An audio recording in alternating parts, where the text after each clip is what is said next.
नमस्कार। आप देख रहे हैं संतोष पाठक ऑफिशियल और मैं हूं शिव कुमार।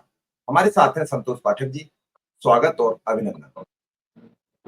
तमाम दर्शकों को नमस्कार। आप जो प्यार दे रहे हैं, सहयोग दे रहे हैं, समर्थन दे रहे हैं, उसके लिए आप सबका आभार। और आज जो हम मुद्दा लाए हैं, ये बहुत ही महत्वपूर्ण मुद्दा है। भारतीय संविधान और भारतीय लोकतंत्र से जुड़ा हुआ, आपकी अभिव्यक्ति की आजादी से जुड़ा हुआ, जिसके लिए हमारे आजादी के आंदोलनों ने अपनी जान दी, कुर्बानी दी और जिसके लिए आपातकाल में लाखों लोगों ने जुल्म सहे, संघर्ष किया। आपके है, इसलिए इस कार्यक्रम को थोड़ा-सा अंत तक सुनिएगा, इसमें कई चीजें निकलकर सामने आएँगी। जी, शिव जी।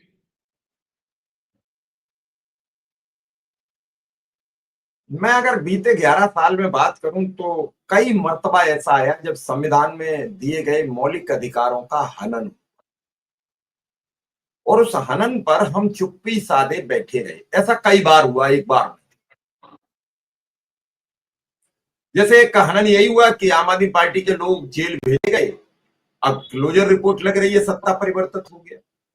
तो क्या जो सत्येंद्र जैन मरणासन स्थिति में पहुंच गए थे, मरने की कगार पर थे, जेल में रो रहे थे, तो क्या वो वक्त उनका वापस आएगा? सीबीआई ने क्लोजर रिपोर्ट लगा दी।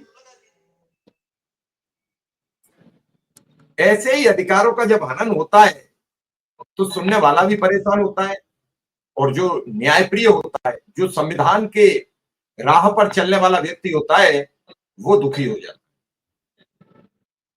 आप कहोगे कि ये सब इतनी भूमिका बनाने की क्या जरूरत है? तो आज सच्चा भारतीय तय करना भी अब अदालत का काम हो गया है। थोड़ा सा ग्रोथ हो गई। पहले भाजपा के लोग ये प्रमाण पत्र देते थे, अब अदालत देने। इतना ग्रोथ। आप जरा सी चर्चा कर दीजिए, भाजपा के लोगों से पूछ लीजिए कि ट्रंप क्यों ऐसी कह रहा है, तो वो अभी आपको देशद्रोही बता देंगे आप विदेश के लोगों से मिलकर काम करते हो। राहुल गांधी ने पूछ लिया। जो खबर को कैसे मिसगाइड करते हैं, ये समझने के तथ्य हैं। सुप्रीम कोर्ट राहुल गांधी से ये कह रहा है कि आपके पास क्या सबूत है, और उन्हें सलाह दी ये सब बातें सोशल मीडिया पर मत सदन में उठाइए। अब इसे फटकार मान लो, ललकार मान लो, दुत्कार मान लो या कुछ भी मान लो। अब प्रियंका गांधी मोर्चा खोल रही है। और मैं पहले से नहीं, बहुत पहले से कहता चला आ रहा हूं अपने पत्रकारिता के युग से कि जब प्रियंका गांधी ने अस्त्र उठाए तो लोग जवाब नहीं दे पाएंगे। प्रियंका गांधी में आज भी इस देश के नागरिक इंदिरा गांधी का अक्स दिखते हैं। राहुल गांधी में आज भी राजीव गांधी का अक्स नहीं दिखता है। राजीव गांधी भी दिल से राजनीति करते थे, इसलिए वो इस दुनिया से चले गए। राहुल गांधी भी दिल से राजनीति करते हैं, दिमाग से नहीं, इसलिए वो भी उस मादा तक कामयाब नहीं हो पाए, न हो पा रहे। जब उनके सामने ही उनकी भीड़ मौजूद कहती है देश का राजा कैसा हो, राहुल गांधी जैसा हो, तब राहुल गांधी कह रहे हैं खामोश, न मैं राजा था, न मुझे राजा बनना है और न राजा बनूंगा।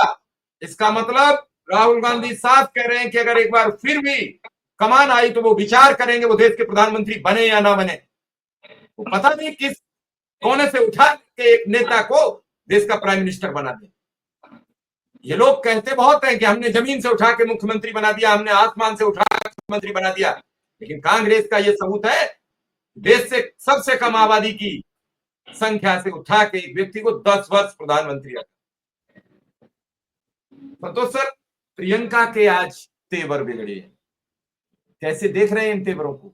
भूचाल आएगा, फंस जाएंगे लोग, जवाब नहीं दे पाएंगे। देखिए, बिल्कुल शिव जी। और प्रियंका गांधी ने जैसे मोर्चा संभाला, राजनीति का मुद्दा है, बचाव में आई, मोदी सरकार को घेरती हुई नजर आई। लेकिन उस मुद्दे पर जाने से पहले मैं एक बड़े मुद्दे की बात करूंगा। एक पुरानी कहावत है कि देर से दिया गया न्याय अन्याय के समान। मैं अपनी देश की न्यायपालिका का पूरा सम्मान करता हूं। मैं तमाम न्यायाधीशों का पूरा सम्मान करता हूं। मैं यहां पर डिस्क्लेमर लगा देता हूं कि मैं उन तमाम व्यक्तियों का जो सुप्रीम कोर्ट के न्यायाधीश की, जज की कुर्सी पर बैठे हुए हैं, इसलिए मैं उनका सम्मान करता हूं क्योंकि वो जज की कुर्सी पर बैठे हुए हैं। मैं व्यक्ति का सम्मान नहीं कर रहा, मैं जज साहब का सम्मान कर रहा हूं, उस संस्था का सम्मान कर रहा हूं, उस कुर्सी का सम्मान कर रहा हूं, उस संवैधानिक संस्था का सम्मान कर रहा हूं, लेकिन विथ ड्यू रिस्पेक्ट उन्हें याद दिलाना चाहता हूं कि देर से दिया गया न्याय अन्याय के समान है। और राहुल गांधी को लेकर उन्होंने क्या कहा, प्रियंका गांधी ने कैसे मोर्चा संभाला, इससे पहले मैं आपको एक याद दिलाना चाहता हूं। भगत सिंह कोश्यारी, भगत दा कहते हैं, उत्तराखंड के पूर्व मुख्यमंत्री रह चुके हैं, बड़े घाघ राजनेता माने जाते हैं। घाघ मैं तारीफ के शब्दों में कह रहा हूं। राजनीति में तो वही होता है जो तोड़फोड़ करने में माहिर हो, वो बड़ा नेता माना जाता है। अमित शाह आजकल इसलिए बड़े नेता माने जाते हैं। ये जनाब महाराष्ट्र के राज्यपाल हुआ करते थे और वहां उद्धव ठाकरे के साथ किस तरह का सीन किया गया, किस तरह का खेला किया गया। उद्धव ठाकरे चाहते तो विधानसभा का सत्र बुला सकते थे। उत्तर प्रदेश की विधानसभा याद है कल्याण सिंह के जमाने में क्या मारपीट हुई थी विधानसभा के अंदर, किस तरह के दृश्य बने थे। युवा पीढ़ी को याद नहीं होगा, वो चले जाए सोशल मीडिया पर देखेंगे पुराने किस तरह से दृश्य थे। तो उद्धव ठाकरे ने विश्वास मत से पहले इस्तीफा दे दिया, लेकिन कई सारे विवाद उठे तो सुप्रीम कोर्ट गए। सुप्रीम कोर्ट सुनवाई करता रहा, करता रहा, करता रहा, करता रहा, चुनाव हो गए, सब चीजें होती गई। बाद में सुप्रीम कोर्ट का फैसला जरा अजीब सा फैसला देखिए। सुप्रीम कोर्ट ने बाद में फैसला दिया समय गुजर जाने के बाद कि महाराष्ट्र के उस समय के राज्यपाल भगत सिंह कोश्यारी ने जून 2022 में महाराष्ट्र विधानसभा में फ्लोर टेस्ट का आदेश नियम के तहत नहीं दिया था, लेकिन उसके साथ अदालत ने कह दिया कि उद्धव ठाकरे ने फ्लोर टेस्ट के बिना ही इस्तीफा दे दिया था, इसलिए उन्हें फिर से मुख्यमंत्री नहीं बनाया जा सकता। सुप्रीम कोर्ट ने यह भी कहा कि 16 विधायकों को अयोग्य ठहराने की याचिका पर विधानसभा अध्यक्ष उचित वक्त में फैसला ले। तो सुप्रीम कोर्ट ने लगातार सुनवाई करके फैसला क्यों नहीं दिया? 24 घंटे, 48 घंटे, 72 घंटे, 96 घंटे, 1 महीने, 1.5 महीने, 2 महीने में लगातार फैसला देती। फैसला तब दिया सुप्रीम कोर्ट ने जब सब कुछ लूट गया। उसके बाद दोबारा से, सही बात है कि दोबारा से उद्धव ठाकरे को मुख्यमंत्री नहीं बनाया जा सकता था। और ऐसे 1-2 मामले नहीं आए हैं। पिछले कुछ वर्षों के दौरान ऐसे अनगिनत मामले आए हैं जिसे सुप्रीम कोर्ट एक तरह से टालता हुआ नजर आ रहा था। अभी एसआईआर का मुद्दा है।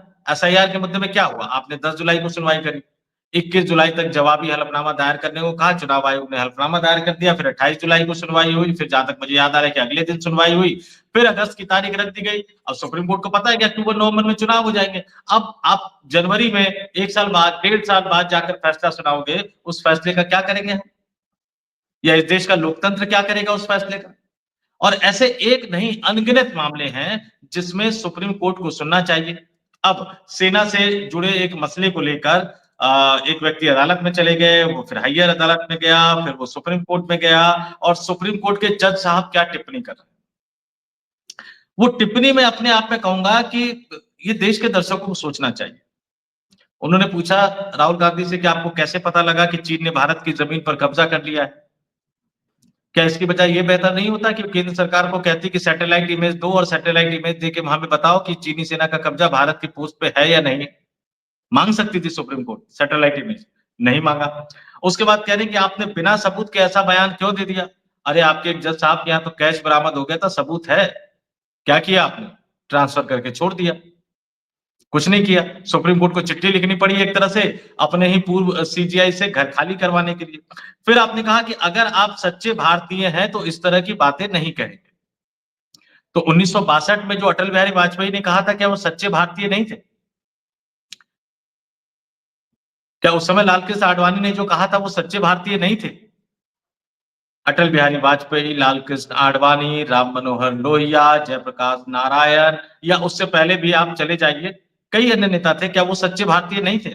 और क्या सुप्रीम कोर्ट के जज साहब ये तय करेंगे कि कौन सच्चा भारतीय है और कौन सच्चा भारतीय नहीं है? अब 2 कदम और आगे बढ़ जाइए। उन्होंने कहा कि राहुल से ऐसे मुद्दे, कहा कि आप संसद में क्यों नहीं उठाते, सोशल मीडिया पर क्यों लिखते हैं? अब शिव कुमार मिश्रा जी तो सांसद नहीं है, मैं तो सांसद नहीं हूं, तो मैं अपने मुद्दे कहां उठाऊं? क्या मैं जज साहब से कहूं कि जज साहब हमें सांसद बना दीजिए ताकि हम संसद में मुद्दे उठाएं, क्योंकि आपने तो सोशल मीडिया पर मुद्दे उठाने के लिए मना कर दिया है। और विपक्षी राजनीतिक दल का काम सवाल उठाना होता है, सरकार को तथ्यों के साथ जवाब देकर ये साबित करना होता है कि आप जो कर रहे हैं गलत कर रहे हैं।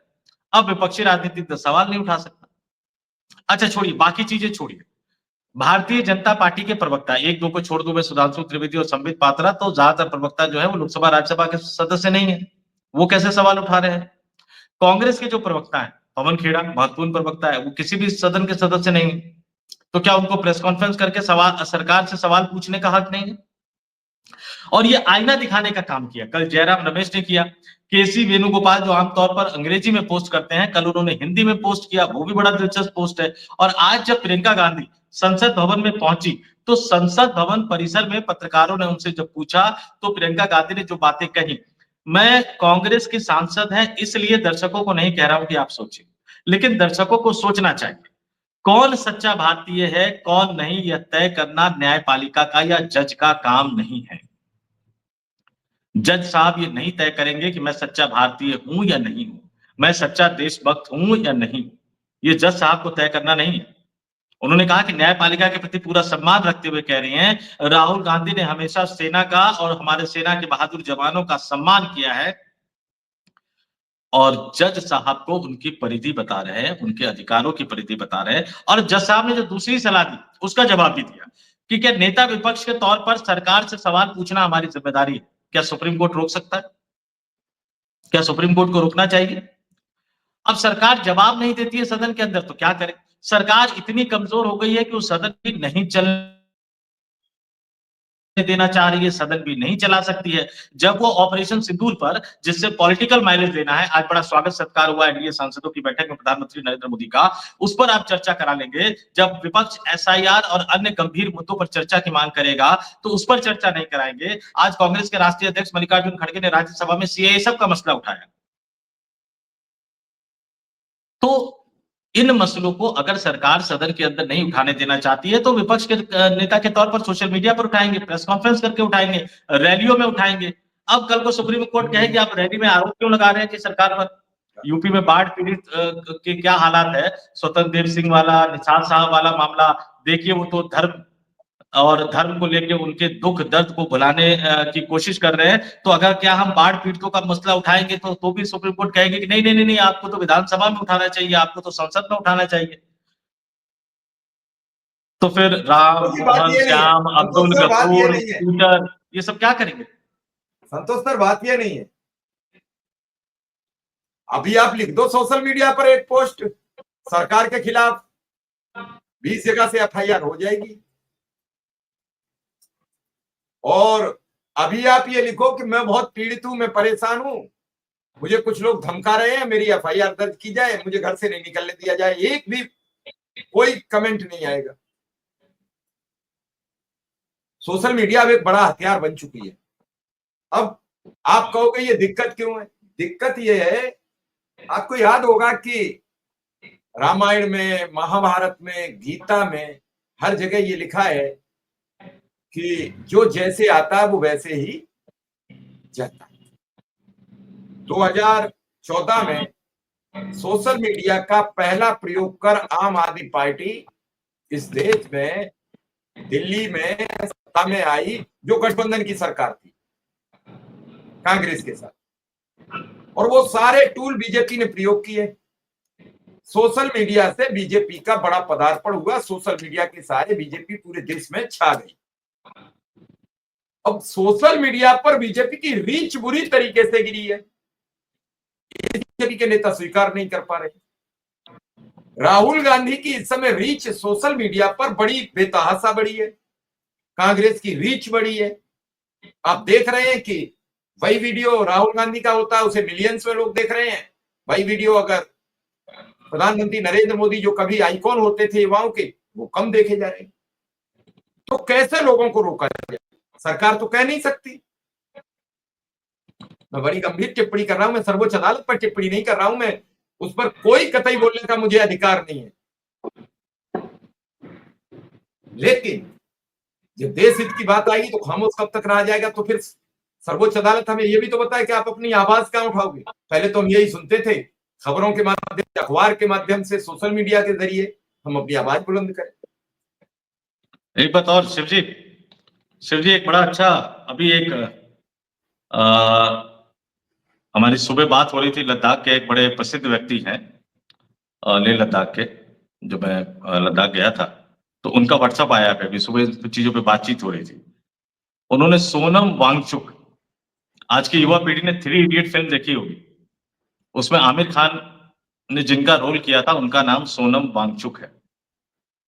और उनका एक पुराना भाषण का क्लिप है, उसका कंटेंट भी भेजा है कि वो कह रहे हैं कि अगर हम ये कहते हैं कि हमारी जमीनों को चीन ने कब्जा कर लिया है तो हमें देशद्रोही कहा जाता है, हमें धमकियां दी जाती है।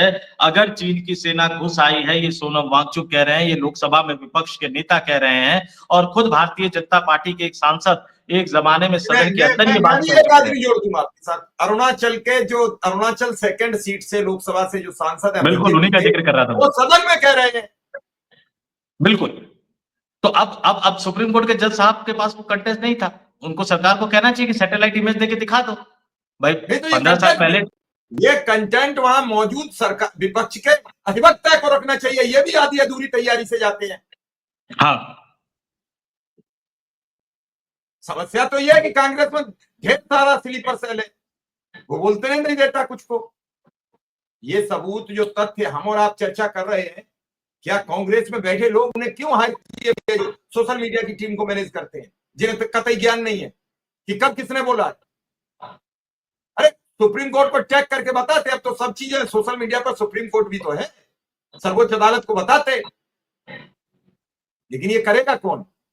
समस्या इस बात से नहीं, वो अरुणाचल प्रदेश के सांसद कह रहे हैं कि चीन हमारी सीमा में घुस आया है, वो हम पर जताना चाहता है, और बाकायदा उन्होंने कहा कि जिस पोस्ट पर हम पिछली सरकार में थे वो पोस्ट हमारी छीन ली गई है, उन्हें बताए। सर्वोच्च अदालत तो सबके लिए है, लेकिन ये किसी ने नहीं कहा। ये बात तो बड़ी तेजी से उठी कि राहुल गांधी को नसीहत दी गई, लेकिन ये किसी ने नहीं कहा कि जो उनके खिलाफ सेना के गए थे उसे खारिज कर दिया सुप्रीम कोर्ट ने। भाई जो व्यक्ति पीड़ित गया था सुप्रीम कोर्ट, वो इसलिए गया था कि राहुल गांधी ने सेना पर अभद्र टिप्पणी की है। चाइना तो मामला ही नहीं था। संतोष पाठक जी हमारे पास, हम दोनों लोग मिले और हम दोनों ने एक बात तय की कि आज कुल्हड़ की चाय पी जाएगी, लेकिन जिस दुकान पर चाय पीने गए वहां कुल्हड़ थे ही नहीं, तो ऑप्शन ढूंढा गया, तो उन्होंने कहा फिर पेपर के कप में ले लो। अब वहां जब दुकान पर बैठे थे तो हम ये चर्चा करने लगे, पाठक जी हम चाय नहीं पिएंगे, हमें ठंडा पिलवाओ, हमें ठंडा पिलवाओ। तो पाठक जी क्या करें, ठंडा दुकान पर नहीं है। तो जो व्यक्ति गया था सेना के बयान पर टिप्पणी को, वो आपने याचिका खारिज कर दी, और आप ही कहते थे सोशल मीडिया से आवाज उठानी चाहिए लोगों को, वोट जाने की अपेक्षा। अब आप कह रहे हो कि सोशल मीडिया पर बोलना ठीक खतरनाक है। तो क्या किया जाए आखिर? ये नहीं, एक टेप ले लो, मुंह पर लगा लो, जो होता है उसे देखो, और नहीं देख सकते हो तो एक काला चश्मा पहन लो, घर बैठो। हमारे धर्म ग्रंथों में शिव जी, आपका भी नाम शिव जी के नाम पर ही है, हमारे शिव जी महादेव। भस्मासुर का एक किस्सा सबको पता है कि शिव जी से वरदान मिला और वो फिर शिव जी को ही नष्ट करने चला था, बाद में विष्णु जी की मदद लेनी पड़ी, सहायता लेनी पड़ी। तो ये थोड़ा सा मैं बता देता हूँ। सोशल मीडिया, आपने कहा आम आदमी पार्टी तो थी, लेकिन उससे पहले सोशल मीडिया का सबसे ज्यादा इस्तेमाल अगर किसी ने किया था तो नरेंद्र मोदी साहब ने किया था। 2013 से वो शुरू हुआ था, 2014 के लोकसभा चुनावों तक चला था। उस समय जब भी आप फेसबुक खोलते थे, ट्विटर खोलते थे, अब तो एक्स हो गया है, आपको हिंदुओं पर अत्याचार की खबरें प्रमुखता से दिखती थी या दिखाई जाती थी। प्रशांत किशोर आजकल अलग है, लेकिन प्रशांत किशोर बड़े शिल्पकार थे सोशल मीडिया को मैनिपुलेट करने के। अब सोशल मीडिया के बल पे सत्ता में आ गए। अब इनको उसी सोशल मीडिया से डर लगने लग गया है, क्योंकि इनको लगता है कि देखो नरेंद्र मोदी के वीडियो कितने लोग देख रहे हैं, भारतीय जनता पार्टी की प्रेस कॉन्फ्रेंस को कितने लोग देख रहे हैं, वहीं कांग्रेस पार्टी को कितने लोग देख रहे हैं, राहुल गांधी को कितने लोग देख रहे हैं। तो आप खुद ही ढिंढोरा पीटते हैं कि दुनिया के सबसे लोकप्रिय प्रधानमंत्री हो गए सोशल मीडिया पर, लेकिन डर लगने लग गया है। क्यों?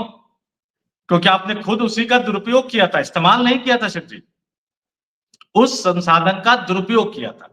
अब मैं एक चीज और बता देता हूं इसको दर्शकों के लिहाज से। कल को अगर मैं महंगाई का मसला उठाता हूं आप जैसे शिक्षा मित्रों पर आप लगातार शो कर रहे हैं, एक आंदोलन की तरह से आप चला रहे हैं। शिक्षा मित्रों की समस्या उठा रहे हैं, युवाओं की समस्या उठा रहे हैं, महँगाई की समस्या उठा रहे हैं, बेरोज़गारी की समस्या उठा रहे हैं।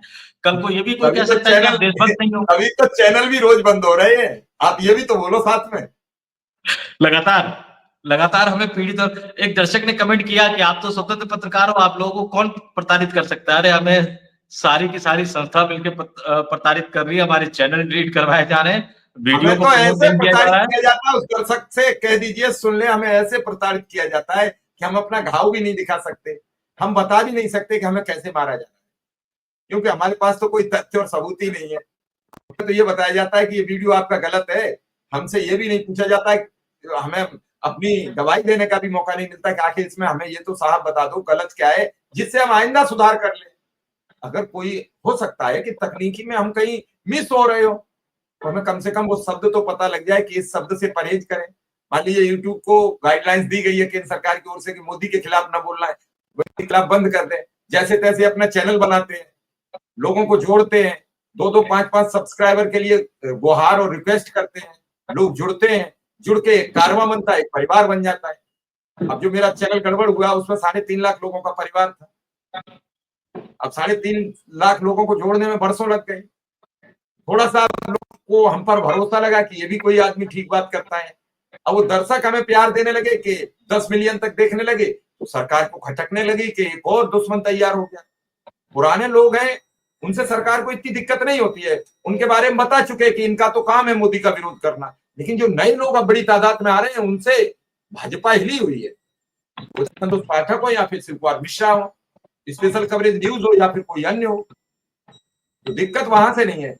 हमारे यहाँ नहीं, दिक्कत इससे है कि एक और इसमें किसान के घर एक चोर आया, खेत में गेहूं कटे पड़े थे, तो वो खेत में से संतोष सर गेहूं बांध ले गया।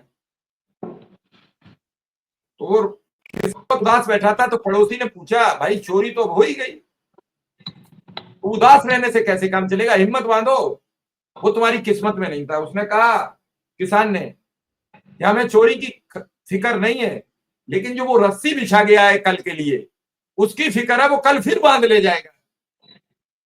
तो हमें चिंता इस बात की नहीं है कि मेरा एक चला गया, हमें चिंता इस बात की है कि अगले पे हमला कब है। हमें चिंता इस बात की नहीं है। इसलिए मैंने ये उदाहरण समझाने का प्रयास किया, बहुत सटीक है कि किसान को नहीं, और चोरी से चिंता नहीं थी। वो जो जून गांव में कहते हैं कि जून डाल दो तो जून में बांध लेंगे गेहूं, तो वो जो जून बिछा गया है, वो रस्सी डाल गया है कि कल फिर बांधने आएंगे, उससे खतरा वो कब बांध ले जाए। दर्शकों को हमें कम से कम हौसला देना चाहिए और कम से कम प्रत्येक वीडियो पे 10-20 कमेंट ऐसे होने चाहिए कि ये सच्ची खबरें हैं, ये सही बातें हैं। एक बात और है शिव जी, थोड़ा सा दर्द मैं अपना भी बयां कर दूं। अडानी मीडिया की जमी जमाई नौकरी छोड़कर मैं स्वतंत्र पत्रकारिता में आया और कुछ ही महीने में 30,000 से ज्यादा सब्सक्राइबर हो गए। फिर वीडियो डिलीट करवाए जाने लगे और वीडियो डिलीट होने लगा तो यूट्यूब ने प्रमोट करना बंद कर दिया, फिर उन्होंने कम्युनिटी गाइडलाइन दे दिया। अब हालत हो गई कि कुछ महीनों में 30,000 जुड़ गए थे, अब 5-6 हजार जोड़ने के लिए पता नहीं कितना लंबा इंतजार करना पड़ रहा है और वीडियो सारे हमें हटाने पड़ गए। तो ये जरूर हम दर्शकों से कहेंगे कि हमारी तकलीफ को समझिए। और एक और बात है शिव जी, जो हमने पत्रकारिता की पढ़ाई की, मैं कोई पत्रकारिता में ऐसे ही नहीं आ गया। पत्रकारिता की पढ़ाई की दिल्ली विश्वविद्यालय से की और पत्रकारिता की पढ़ाई में आपको क्या पढ़ाया जाता है कि सरकार से सवाल पूछना पत्रकारों का पहला दायित्व। अब उल्टा नैतिक हो गया, धर्म है, सवाल विपक्ष से पूछा जाता नैतिक है। धर्म की शपथ दिलाई गई, नैतिक धर्म बताया गया। बिल्कुल। अब अब सवाल चापलूसी धर्म विपक्ष, बन गया है, अब चापलूसी। ये हाँ, अब बताइए। सवाल विपक्ष से पूछा जाता है। और एक बड़ा एक टर्म उमाशंकर सिंह जी एनडीटीवी वरिष्ठ पत्रकार रहे, आजकल वो भी यूट्यूब पे आ गए, उन्होंने एक आज कंसेप्ट बोला उन्होंने, बच्चा पत्रकार। एक होता है सच्चा पत्रकार, एक होता है बच्चा पत्रकार। जो नेता किसी को कहता है कि अरे वो तो अपना बच्चा है, अपना बच्चा पत्रकार है, मैं जो कहूंगा वो कर लेगा। तो इस तरह की पत्रकारिता हो गई है। आज एक चीज मैं और याद दिलाना चाहूंगा, गुरदीप सिंह सप्पल कांग्रेस के नेता हो गए, मल्लिकार्जुन खड़गे के करीबी नेता है, राज्यसभा के सीईओ थे। उन्होंने पोस्ट किया और उनका पोस्ट मुझे बहुत अच्छा लगा, इसलिए मैं आपके सामने रख रहा हूं। संसद में सीआईएसएफ की एंट्री, राज्यसभा में सीआईएसएफ की एंट्री। उन्होंने 1987 के एक वाक्य का जिक्र किया, राजीव गांधी प्रधानमंत्री थे और उस समय एक प्रस्ताव आया कि आजादी के 40वें, मैं युवा पीढ़ी को कह रहा हूं खास तौर से सुनिए, 1987 में एक प्रस्ताव आया कि आजादी के 40वें साल में गणतंत्र दिवस अलग ढंग से मनाया जाए। किसी ने आइडिया दिया कि इंडिया गेट पर 4 दिशाओं में 4 फौजी परेड आकर एक सिंगल परेड बन जाए। उद्देश्य था कि भारत की चौतरफा फौजी सामरिक शक्ति को सांकेतिक रूप में दिखाया जाए और ये आइडिया सबको अच्छा लगा। फाइनल बड़ा प्रेजेंटेशन बनाया गया, बड़ी सी तैयारी की गई और अंत में फाइनल अप्रूवल के लिए उस समय के प्रधानमंत्री राजीव गांधी के सामने वो पूरा प्लान रखा गया, पूरी फाइल रखी गई। राजीव गांधी ने रिजेक्ट कर दिया। इतनी बड़ी तैयारी और राजीव गांधी ने रिजेक्ट कर दिया। ध्यान से मैं अपने दर्शकों से कहूंगा कि सुने जो उन्होंने लिखा, क्या कारण था। क्योंकि उस परेड में एक जो परेड थी, जो 4 परेड निकलने थे ना चारों दिशाओं से, एक परेड संसद भवन के आगे से निकलनी थी और उसमें जो तोपें शामिल थी सेना की, उन तोपों का मुंह संसद भवन की तरफ था। राजीव गांधी ने कहा, उस पर घोर आपत्ति जताते हुए, कि लोकतंत्र में किसी भी हालत में तोपों का मुंह संसद की तरफ कभी नहीं हो सकता। सांकेतिक या वास्तविक संसद पर कभी भी पुलिस फौजी शक्ति का साया नहीं पड़ना चाहिए। एक वो दौर था, कैंसिल कर दिया गया। एक ये दौर था जब सीआईएसएफ को संसद भवन के अंदर बिठा दिया गया। सुरक्षा व्यवस्था पुख्ता करनी है तो संसद भवन के चारों तरफ से पुख्ता कीजिए ना। जब बाहर से कोई अंदर जा ही नहीं पाएगा, तो अंदर पुलिस की और सीआईएसएफ की जरूरत क्या है। कोई सांसद अरे हथियार लेकर नहीं साहब, जाता, कोई अरे मीडिया साहब, कर्मी हथियार लेकर नहीं जाता। अभी तो वो पटाखे भूले नहीं हो गए जो सदन में फूट गए, धुआं धुआं हो गई संसद। अभी तो साहब वो हम भूले भी नहीं है। कहाँ आप बातें करते हो? उसी पे आ रहा हूं, पिछले ही उसी पे आ समय रहा का हूं, बात है। उसी पे आ रहा हूं कि इस तरह की घटनाएं कि एक दो लोग ये कूद गए। दर्शकों के बारे में एक दुखद खबर देते हैं कि जम्मू कश्मीर के पूर्व राज्यपाल और किसानों के मसीहा माने जाने वाले आदरणीय सतपाल मलिक जी अब हमारे बीच नहीं गए। हम उन्हें अपनी शोक संवेदना व्यक्त करते हैं। हमेशा वो अखड़ रहे और अंतिम श्वास तक अखड़ता के साथ जिए और विदा ली।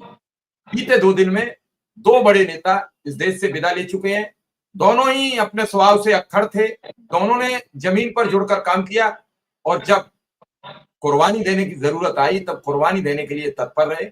लोगों की बातों को लेकर हमेशा मुखरता से लगे रहे। मैं झारखंड के उस दिसोम गुरु को भी अपनी सच्ची श्रद्धांजलि देता हूं, जिनका आज शरीर अब पंच तत्व में विलीन हो चुका है। और सतपाल मलिक को एक बार भावभीनी श्रद्धांजलि। पाठक, मैं भी अपने तमाम दर्शकों की तरफ से, संतोष पाठक ऑफिशियल प्लेटफॉर्म की तरफ से, आपकी तरफ से सत्यपाल मलिक जी को श्रद्धांजलि देता हूं। मेरा सौभाग्य रहा है कि मुझे कई बार उनका इंटरव्यू, उनका बयान लेने का मौका मिला और जिन परिस्थितियों में गए और जिस तरह के आरोप उन पर लगाए जा रहे थे जांच एजेंसी के द्वारा, अब तो सत्येंद्र जैन साहब वाला जो वाक्य आ गया उसके बाद तो अब जांच एजेंसी पे भरोसा नहीं किया जा सकता। इतना ही चाहूंगा, प्रधानमंत्री साहब से अपील करूंगा, मैं जानता हूं मानेंगे नहीं, लेकिन अपील करूंगा कि जिस सौदे के बारे में सवाल उठाया था मलिक साहब ने, उस सौदे की कम से कम निष्पक्ष और स्वतंत्र जांच करवा ले। और जाते जाते थोड़ा सा मैं जिक्र करूंगा, जब एनडीए गठबंधन की सरकार थी तभी संसद भवन पर हमला हुआ था और जब एनडीए गठबंधन की सरकार थी तभी इस तरह से सुरक्षा में चूक हुई। हालांकि एक दो व्यक्ति या साधारण भारतीयों वाली सुरक्षा में चूक कई बार हुई, लेकिन उस चूक का आपदा में अवसर ढूंढते हुए तुरंत पार्लियामेंट्री सिक्योरिटी को हटा दिया गया और सीआईएसएफ की एंट्री कर दी गई। मैं फिर कह रहा हूं, संसद भवन की सुरक्षा करनी है तो आपको जो फोर्स लगानी है वो संसद भवन के बाहर लगा लीजिए, लेकिन संसद भवन के अंदर ट्रैफिक मैनेज करने के लिए ट्रैफिक पुलिसकर्मी लंबे समय से थे। इसके अलावा किसी और सुरक्षा बल को नहीं होना चाहिए और पैरामिलिट्री फोर्सेस को तो कतई नहीं होना चाहिए। संसद भवन के अंदर, मैं सदन के अंदर की बात नहीं कर रहा, सदन के अंदर तो कतई नहीं होनी चाहिए। संसद भवन परिसर के अंदर भी सुरक्षा व्यवस्था की जरूरत नहीं है। और तकनीक के इस युग में, शिव जी, टेक्नोलॉजी के इस युग में अगर आपको फिजिकल फ्रिस्किंग करनी पड़ रही है, अगर आपको अंदर जाने वाले पत्रकारों के जूते उतार के तलाशी लेनी पड़ रही है, तो आपकी सुरक्षा व्यवस्था को लेकर फिर मैं क्या कहूं और मैं क्या कह सकता हूं कि बीमारी कहीं और है, इलाज कहीं और ढूंढा जा रहा है। आपदा में अवसर के बहाने संसद भवन को सुरक्षा बलों के कब्जे में डालने का षड्यंत्र किया जा रहा है। कांग्रेस पार्टी इसी तरह का आरोप लगा रही है और सुप्रीम कोर्ट में फिर बड़ी इज्जत के साथ कहना चाहूंगा, जज साहब आपका पूरा सम्मान है, लेकिन जब आप राष्ट्रपति से कहते हैं ना कि इतने महीने के अंदर विधानसभा द्वारा पारित विधेयकों पर आप अंतिम फैसला कीजिए, जब आप स्पीकर से कहते हैं ना कि विधायकों को अयोग्य ठहराने के मामले में इतने टाइम फ्रेम में आप फैसला कीजिए, तो जज साहब आप भी कोई समय सीमा तय कर लीजिए। 3 महीने, 6 महीने, 9 महीने, 1 साल, कोई तो समय सीमा तय कर लीजिए कि उस समय सीमा के अंदर अच्छा बुरा जो पब्लिक देख ले, आप जो भी फैसला देंगे हमें तो स्वीकार करना पड़ेगा। जब आप लगातार अजीब तरह का फैसला देते रहेंगे तो सवाल उठेगा, जैसे कि अब उठ रहा है। तो आपको जो भी फैसला देना है, लेकिन जनाब 3 महीने, 6 महीने, 1 साल में वो फैसला कर दीजिए, ताकि पब्लिक को समझ आ जाए। हम जो बड़ी उम्मीदों से आपकी तरफ देखते हैं ना, आपकी टिप्पणियां सुनकर हम उत्साहित हो जाते हैं कि जज साहब ने कांग्रेस सरकार की ऐसी तैसी कर दी, अब तो गजब फैसला आ जाएगा। लेकिन जैसे फैसला आता है, उसको पढ़ के हमें बड़ा अजीब सा लगता है। आप क्लोजर रिपोर्ट फाइल हो गई, कोई सबूत नहीं मिला सत्येंद्र जैन के खिलाफ। जितने अधिकारी थे उनको नाप के क्यों नहीं लाते कि क्लोजर रिपोर्ट नहीं मिला, कोई सबूत नहीं मिला, तुमने बड़ी-बड़ी बातें, प्रेस कॉन्फ्रेंस, बड़े-बड़े आरोप लगाए थे, इन सबको 3-3 साल के लिए जेल भेजो। एक अधिकारी फर्जी गिरफ्तारी नहीं करेगा सिर्फ, जिस दिन क्योंकि एक के नहीं कर खिलाफ सकता। कार्रवाई होगी कोई नहीं करेगा। हाँ, कोई नहीं करेगा, कोई नहीं करेगा। नहीं, एक अधिकारी के खिलाफ कहते ना कि सत्येंद्र जैन के खिलाफ जिसने गिरफ्तारी की थी, जिसने आरोप लगाए थे, सबूत नहीं ढूंढ पाए, आ जाओ जरा। जितने जांच अधिकारी थे, जितने आईओ थे, दे दो 6-6 महीने की सजा, एक आईओ गलती नहीं करेगा। लेकिन आप नजीर पेश नहीं करेंगे, टिप्पणी क्रांतिकारी करेंगे। फिर विथ ड्यू रिस्पेक्ट जज साहब, टिप्पणी देते समय थोड़ा सा ध्यान रखना पड़ेगा आपको। पूरे सम्मान के साथ हम दोनों ही कह रहे हैं। आपकी आवाज चली गई शिव जी। मैंने ये कहा कि आपने जो अंतिम में टिप्पणी की वो बड़ी बात थी। जज साहब कम से कम आप हमें भी तो मौका दे दीजिए कि हम क्या करें, आखिर हम किस तरह लोगों की आवाज उठाएंगे। कल आप हमारे खिलाफ भी कोई चला जाएगा तो आप कहोगे कि हालांकि अब तक आपने पत्रकारों के लिए सब फरमान जारी किए, सभी पत्रकारों के खिलाफ लिखे गए केस वापस कराए, लेकिन उसके बाद भी आपकी नैतिक जिम्मेदारी है। 145 करोड़ 44 करोड़ आवाम आपकी तरफ देखता है, आपकी एक एक टिप्पणी पर खुश हो जाता है, लेकिन जब फैसला आता है तब टिप्पणी और फैसले में जमीन आसमान का अंतर होता है। इसे कब बदलेंगे। और इसी के साथ संतोष सर का बहुत बहुत आभार, बहुत बहुत धन्यवाद। सभी दर्शकों का भी बहुत बहुत आभार, बहुत बहुत धन्यवाद जो हमारे साथ जुड़ते हैं। और इस तरीके से आप अपना प्यार बनाए रखें, इसी उम्मीद के साथ संतोष सर नमस्कार। बहुत बहुत धन्यवाद, नमस्कार। तमाम दर्शक संतोष पाठक ऑफिशियल से जुड़े रहे, देखते रहे हमारे प्लेटफॉर्म पर आने वाली खबरों को। नमस्कार, आभार, धन्यवाद।